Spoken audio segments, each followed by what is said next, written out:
আমাকে একটু ওই পারে পার করে দিবে? তুমি ওই পারে পার হয়ে যাইবা? হ্যাঁ। আচ্ছা শোনো, কি? ওই পারে যদি আমি তোমাকে পার করি তাহলে তুমি আমাকে কি দিবে? আমি তোমাকে হ্যাঁ, কি দিব? আচ্ছা, আমি তোমাকে 2 আনা পয়সা দিব। 2 আনা পয়সায় হইব না, কেন? আমার যে 16 আনাই লাগবে। ঠিক আছে, আমি তাই দিব। ঠিক আছে, তুমি পার করে দাও না।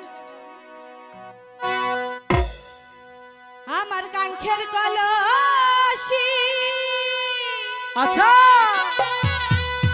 চলে গিয়েছে ভাসি।